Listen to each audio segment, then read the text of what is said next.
Hey, my name's ShawNshawN. I do art on ShawNshawN.co and I sell specials on eBay. Today we're going to review Hellboy. So this is the latest Hellboy. There was a series back in 2004 originally, and then this is kind of a reboot of the series. The director is Neil Marshall. Hellboy is David Harbour. The blood cleaning is Mila Jovanovic. And the father of Hellboy is Ian McShane. So it's kind of a really complicated story, I would say. So it kind of starts off with King Arthur. So at first I'm like, dude, I didn't pay to see King Arthur. But they pull that in at the end of the film, so they tie it together. Which I was really going to be like, gonna really hit it hard if they didn't. Because I was like, dude, what's this King Arthur stuff? So King Arthur captures his blood queen, beheads her and chops her into parts and sends her all over England so she never resurrects. Fast forward to today's era with Hellboy.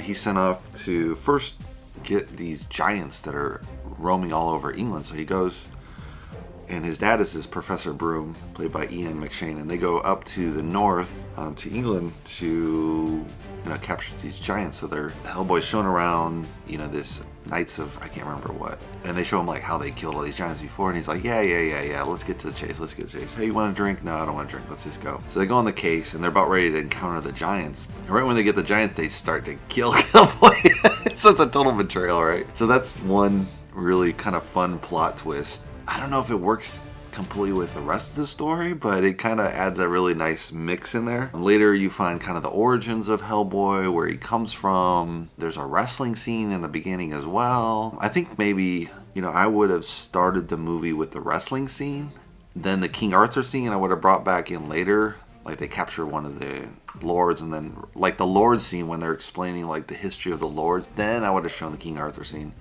Fast forward to the giants, and then boom, the twist with the betrayal. I think that would have made more sense. I think from an editing standpoint, I just had no idea why they had King Arthur in the beginning. It does make sense to have it in the movie, but I just would use it as a flash forward, I think, in Act 2 versus Act 1. Maybe establish more kind of the Hellboy in his current status, which they did, but they just do it in a weird sequence in this movie for some reason. The editing, the editing's a little strange. I mean, you are going to have that King Arthur as a flashback, kind of, so it's, kind of an editing choice where you want to put that scene. Another thing is they kind of have the Nazi origin of Hellboy, which is pretty interesting. I don't know if that's true or not. I didn't read the comics, so I can't swear by it. It was pretty funny. Because you're just like, what the hell are they taking this? I mean, every other scene, you're just like, where's this story going? It's like King Arthur, the Nazis, blah, blah, blah, blah, blah, blah. It's just a little bit all over the place with different storylines all kind of sewn together, kind of this Frankenstein project. It does work, but it kind of feels a little Frankenstein-ish. I don't know, you kind of want those scenes, but you kind of don't want those scenes. I mean, I guess they're trying to roll out like maybe a 3 series of Hellboy, so they're introducing a whole bunch of stuff maybe. Like they introduce at the end this guy from his past that he's dead or something, and you're like, what does this have to do with anything, I mean, maybe if you read the Hellboy comic, it makes sense, but if you don't read the Hellboy comic, you're like, and? Like he has no point to the story. Like, dude, this guy wasn't in any of the parts. Maybe it was filmed and they cut it, because they just had like 6 hours of film and they cut down to 2. I don't know. Maybe they over-edited this. I don't know. It's just really strange. I did like the 2-hour time frame. It's not too long. It moves really fast though, because there's a lot of different plot. There's like a witch scene, and there's all kind of really bizarre scenes in this movie. It would have been interesting too to see kind of more the origin story of the Blood Queen. They kind of have how they put her down with King Arthur in the beginning, but it would have been interesting to see kind of her reign and what they're trying to prevent, because then it gives you more foreboding when she comes back to power. So she's this evil witch and she has all these kind of powers, but it would have been kind of nice to show it, just to kind of give it a little bit more bite to the beginning and the end. Yeah, the Nazi scene was just weird. I don't know if they needed that in the film. It was very interesting, because I don't think they had the origin of Hellboy in the first Hellboy that I saw, the 2004 version. So that's kind of cool in that sense. They give you something more to bite off, just instead of repeating the first story. Yeah, it was just. And then they had 2 after credit scenes. One doesn't even make sense why it's even there, just totally unnecessary. The second one's nice because it kind of introduces, hey, there might be another movie, right? Which is always kind of what you want to see. So it's kind of, they're following the Marvel formula of no credits and then all the credits end, and then they're going to add some after credit scenes so everyone sees all the credits, because you want to see those after credit scenes, right? So it's a really smart way to do that. Star Wars was the very first one in the 1970s, and no one was like, dude, there's no credits at the beginning of this movie. What is this, But now it's just kind of like, a formula they use and put the credits at the end and add a scene afterwards, so then you have to see it, right? Star Wars didn't even do that. They just had the credits at the end and like nothing. So it was like, holy crap, dude. You're just like, but everyone wanted to watch it because it was such a great movie, right? This movie, I don't think you would watch the credits per se if there wasn't an after credits scene. Not that it was bad, but it was just, you know, another comic book movie. There's been so many at this point. I did like the fact that this isn't tied into the Marvel universe, because that's getting pretty old at this point. There's just endless Marvel movies. I mean, I go see them, they're fun, but then you're like, oh, you know, it's going to be like this typical 3-part story, and there's going to be a climax, anti-climax, blah, blah, blah, and it's just very predictable. So this was really fun for Hellboy, because you didn't know where the hell the film was going. So you do want some mystery. I think they just went a little bit maybe too far into the mystery part. Another part that's really fun about the movies, there's a lot of great punchlines throughout the movie, like he constantly is breaking his phone because he's just too strong, and just really silly snide things, and a headquarters at a fish and chip shop, and just really goofy stuff that really makes the movie fun, which you can do in a comic book, right? And now I think because there's been so many comic books, they kind of took off the reins and really dove into the comic book world per se. You know, back in the 90s when they started coming up with Batman, and the CGI was good, but it wasn't quite there yet. They still kind of stuck to classic plot lines, and they only did like the supervillain of Joker, and they would barely stray off of that. They might do the Penguin, they did Iceman, they're like, oh, no, go back to Joker. Oh, go back to Joker. And they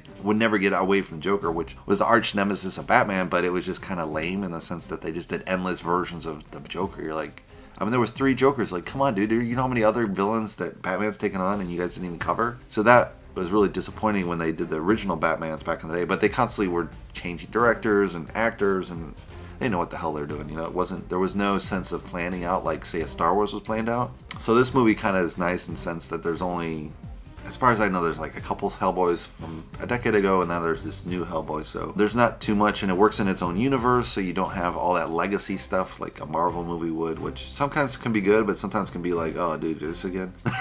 I mean, as far as for kids, the kids are going to see this and eat this up, right? I mean, my nephew saw this, and he's like, oh, I'm going to go binge watch the rest of Hellboy, and I'm like, dude, why would you do that? But of course, I'm like 47 and he's like 21, right? 21, you got all the time in the world. You're in college. You can be like, push off studying for 2 days. Let's just watch Hellboy, right? Or play video, you play video games or play Dungeons & Dragons. So it's just, you have that free time in your youth, right? Which you don't have when you're older. The stamina too to go watch 3 movies or 4 movies back to back. Like, no. You definitely do it at that age, but now it's like, Time-wise, it's 2 hours. It's pretty tight for a comic book movie. Since they have so many plot lines, you don't really feel the times per se. You know, it's kind of a long movie, but it's pretty tightly wound for a comic book movie, I'd say. There's a lot of plot lines they try to stuff in this 2 hours, so I think maybe they should have kind of nibbled off a couple of those and kind of developed more of the character dialogue a little bit more. That would have been nice, but it's not that it doesn't work, but it's just a little bit kind of Frankenstein the way it's kind of put together a little bit. Somehow, I don't know if it's the editing or they chopped out too much, or, you know, some of the scenes just don't quite, you're like, why is there a wrestling scene? And what does this have to do with that? And it has a mystery, but it didn't have too much, but I don't know, just, you know, some mysteries work really well and some mysteries don't. And this is kind of like in between where it's like, oh, this is interesting, but is it necessary? This is interesting, but isn't it necessary? Oh yeah, we kind of use it. Oh, do we use it? No, I don't know. Why is there a wrestler? So yeah, it kind of comes together, but it doesn't quite come together. Some of the scenes are just, they seem like kind of, it just feels kind of a little bit Frankenstein, and the Queen is put together like a Frankenstein project, so maybe that's why, I don't know. A lot of different characters, a lot of different plot lines. You don't know where it's going, so that's kind of a fun part of the movie. Yeah, I think it's a pretty enjoyable movie. It's not perfect. There's some flaws, but it's definitely a really fun movie, which, you know, this is kind of a comic book movie. It's a fun movie. You're not really, it's not like, say, like Into the Spider-Verse, which came off really goofy, but man, it was a killer movie, right? This is a fun movie, but, you know, it just didn't have that kind of like, bam, like character evolution. You know, there wasn't this quite character arc from Hellboy. I mean, he finds out his origin story and then he becomes who he's supposed to become in this story, but I don't feel like there's any character arc there per se. There's, you know, evolution as far as, you know, comic books go from here to there, and they're superheroes and they're weaker, and this kind of, you know, there's more evolution, I would say, in some of the side characters. Like this guy turned out to be a jaguar. This other one who's kind of Hellboy saved when she was young, she becomes kind of this like kick-ass kind of sorceress kind of girl. And so there was more evolution in the side characters, and you're like, this is a little strange to have the character arcs of the side, but then the middle guy You know, he has what's called a character arc, but you don't really feel like it's character arc. I mean, a way you do, but a way you don't. I don't know. It's a fun movie, but you know, it doesn't have that character arc where you'd be like, wow, 5 stars out of 5 stars. So I think that would be the only slight change. I don't know exactly what you would do to make that, because Hellboy is kind of, since it's a comic book character, you want kind of, you know, he might have his trials and tribulations, but he comes out on top and then goes on the next trials and tribulations, next movie, and then boom, and then he comes out on top. And so you always have that continuation where it's like, he might get in trouble, but he's always going to resurrect, which in a good story you wouldn't have. You'd have, you know, he would go from one thing to another, and they would have a full evolution of the character arc. You don't have it in a comic book movie. I think that's why a lot of these comic book movies get tired over time, is the characters, they come here and then they enter a little bit better, but basically you're like, all right, there's not much. I mean, some do, like say Black Panther, I thought there was a lot of growth, and that was made it a really great movie and a great new concept as well. Not new concept, but just they hadn't covered a person of color as a major character and had an all-black cast, and then still have it be like really successful outside of the African American community. That was, people didn't think that was possible in Hollywood, and it was kind of a big risk on Marvel's point. They had developed a comic book before, so they had a huge fan base, but you know, they weren't sure if they would get there, you know, so because they had all this CGI, they were able to spend the money necessary to make that such an awesome movie. This one, you're not going to walk away like, wow, Hellboy changed my life. But it's a fun movie. I recommend it. And if you want to subscribe, you can follow me below. And I'll see you in the next movie review. Thanks for watching, guys.